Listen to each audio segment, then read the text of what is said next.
महाराज जी, वर्तमान में हमारे बुंदेलखंड में जिला लेवल पर बच्चों को पढ़ने के लिए अब स्नातकों के बच्चे भेजना पड़ रहे हैं, और जहां कहीं भी इस क्षेत्र में ऐसी कोई व्यवस्था नहीं है कि जिनमें हमारे जो बच्चे जाएं उन्हें जैन संस्कार मिल सके। जैसे कि सागर में विश्वविद्यालय तो केंद्रीय स्तर का है, लेकिन वहां हमारे जैन छात्रों को और छात्राओं को रहने के लिए कोई व्यवस्था नहीं है। तो आपसे निवेदन करेंगे कि हमारे ऊपर, हमारे स्नातकों के ऊपर आपके अनंत उपकार हैं, और हम सभी को जो आज गुरुदेव ने बनाया है, 150 से 200 स्नातक हमारे पूरे देश में शासकीय सेवाएं दे रहे हैं, तो ऐसा हमारे क्षेत्र के लोगों को मिल सके कि जिससे उन्हें भी शुद्ध भोजन और शुद्ध जीवन संस्कार मिल सके। ऐसे कोई छात्रावासों की स्थापना आपके आशीर्वाद से और प्रेरणा से ही हो सकती है। तो गुरुदेव हमारे बुंदेलखंड पर कृपा करें, और जहां जहां जिला स्तर पर हो सके वहां आपके आशीर्वाद से छात्रावास बन जाए तो बहुत सुखद। ये भावना हमारे पूज्य गुरुदेव आचार्य महाराज ने बहुत पहले व्यक्त की थी। उनकी भावना थी कि सबसे पहले हर जिले में बच्चियों के लिए एक हॉस्टल हो, वो जैन हॉस्टल में पढ़ें। बच्चों के लिए एक छात्रावास हो, वो कोई भी पढ़ाई करें, लेकिन आवास उनको जैन छात्रावास में मिलना चाहिए। और आचार्य ने इसके लिए प्रयास किए हैं। बड़े बड़े शहरों में, जब राजस्थान में मैं था तो राजस्थान में इसी ऐसे एक प्रश्न आया था। एक व्यक्ति था, एक बच्चा आया, बोले महाराज जी मैं रात में नहीं खाता हूँ, मैं आलू प्याज नहीं खाता हूँ, और यहाँ बिना आलू प्याज के भोजन मिलता नहीं, और रात के 8 बजे के बाद भोजन मिलता है, और मेरा नियम है। और वो काकताली न्याय से वो नियम मेरे ही से लिया था उसने। अब और बोले रात में नहीं खाऊंगा तो मैं पास नहीं होऊंगा, अच्छे नंबर नहीं आएंगे, मैं कंपटीशन नहीं दे पाऊँ, कोचिंग है। तो मैं जीवन बचाऊं या धर्म बचाऊं? जीवन है ना, जिंदगी बचाऊं या धर्म बचाऊं? मैं कभी किसी प्रश्न देने में ज्यादा टाइम नहीं लगाता, जो आता है दे देता हूं। प्रश्न का जवाब मैं नहीं दे पाया। एक और धर्म है और एक और जिंदगी का सवाल है। मैंने कहा बेटा इस प्रश्न का जवाब मैं जल्दी नहीं दे पाऊंगा। तो बोला कल आ जाऊंगा, पर इस प्रश्न का जवाब चाहिए। रात में मुझे नींद नहीं आई। प्रश्न के जवाब में उसने कहा धर्म बचाऊं या जीवन बचाऊं।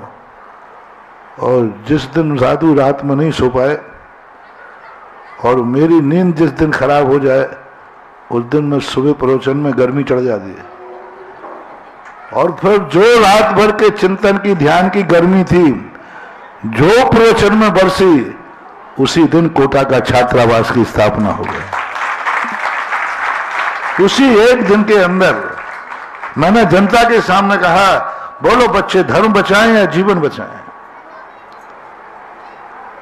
तो उस समय किसी से कैलाश चंद जी थे, उन्होंने कहा दोनों बचाएं, ऐसा उपाय निकालो। तो दोनों बचाने का एक ही उपाय है कि जैन हॉस्टल होना चाहिए, दिन में भोजन मिले, आलू प्याज से रहित भोजन मिले, और वो अपनी कोचिंग भी करें।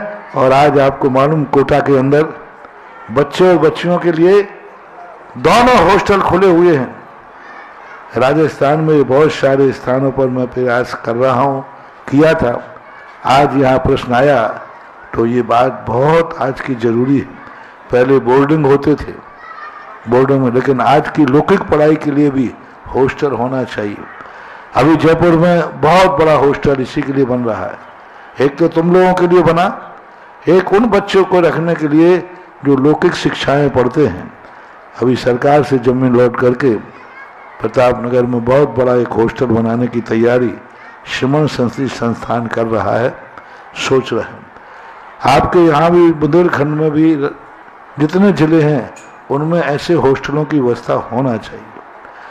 अब एक बात जरूर जनता से शिकायत करूंगा, मैं बच्चों के माता पिता से शिकायत करूंगा कि जैन हॉस्टल जहां है वो बच्चे को जैन हॉस्टल में नहीं रखेंगे और उसी हॉस्टल में रखेंगे जहां सब कुछ कर्म होते हैं।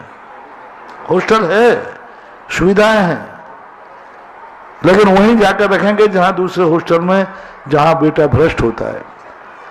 तो आप लोगों को भी सोचना है, जहां जैन हॉस्टल है चाहे बच्चा 1 किलोमीटर ज्यादा जाएगा लेकिन जैन हॉस्टल में ही रखना चाहिए। ठीक है, एक ऑटो रिक्शा करके जाएगा, 2 किलोमीटर दूर पड़ेगा, लेकिन जैन हॉस्टल में ही रखना चाहिए। कोटा में बच्चों के लिए मैं कह रहा हूं, कोटा में जितने कोचिंग के बच्चे पढ़ते हैं, कोचिंग कितने भी दूर हो, लेकिन भारत के हर जैनी को जो कोटा में कोचिंग करता है उसको जैन हॉस्टल में रखना चाहिए। आप लड़के बताओ बढ़ाओ, मैं हॉस्टल की मंजिलें बढ़वा दूंगा। 2 मंजिल का प्रावधान था कोटा के अंदर, इतनी ही बात तो सबने कहा था इससे ज्यादा। जब संख्या बढ़ी तो उसी बिल्डिंग को मैंने 7 मंजिल करा दिया। लेकिन आप उसका उपयोग करें तब ना। तो पूरी जनता को सोचना पड़ेगा कि जैन बच्चा यदि कोटा पढ़ना जाएगा तो उसका आवास जैन हॉस्टल में होगा। कोचिंग सेंटर यदि दूर भी है तो भली वो गाड़ी से जाएगा तो जाएगा, लेकिन संस्कार विहीन नहीं होने दूंगा। ऐसा माँ बाप भी यदि सोच लेते हैं तो हॉस्टलें चल जाएंगी। और मध्य प्रदेश में हॉस्टलें कम हैं, छात्रावास कम हैं, प्रश्न आया तो खुलना चाहिए। हम प्रेरणा दे सकते हैं, तुम एक ग्रुप बना करके, हर जिले वाले ग्रुप बना करके, समाज के लोग ग्रुप बना करके आए, प्रोजेक्ट लाए। मैं आशीर्वाद देता हूं और दातारों को भी प्रेरणा दे दूंगा, मेरी जितनी क्षमता है मैं कर दूंगा। मन में एक सरल उपाय और है, जितने मंदिर हैं, मंदिरों के पास छोटी बहुत जगह होती है, उन मंदिरों में 2, 5, 10 कमरे ऐसे निकालें जो जैन छात्रों के लिए आवास के रूप बन जाए। क्योंकि अलग से जमीन लेना बहुत कठिन हो जाता है, जमीन लेकर बनाना बहुत सारी चीजें सोचना पड़ती है। लेकिन मंदिरों में ऐसा प्रावधान करें जिनके पास छोटी भी जगह पड़ी है, उस जगह में 4, 5, 10 कमरे बना करके और जितने छात्र छात्राएं रख सकते हैं उतने रखने की व्यवस्था करें, तो इसकी शुरुआत जल्दी हो सकती है।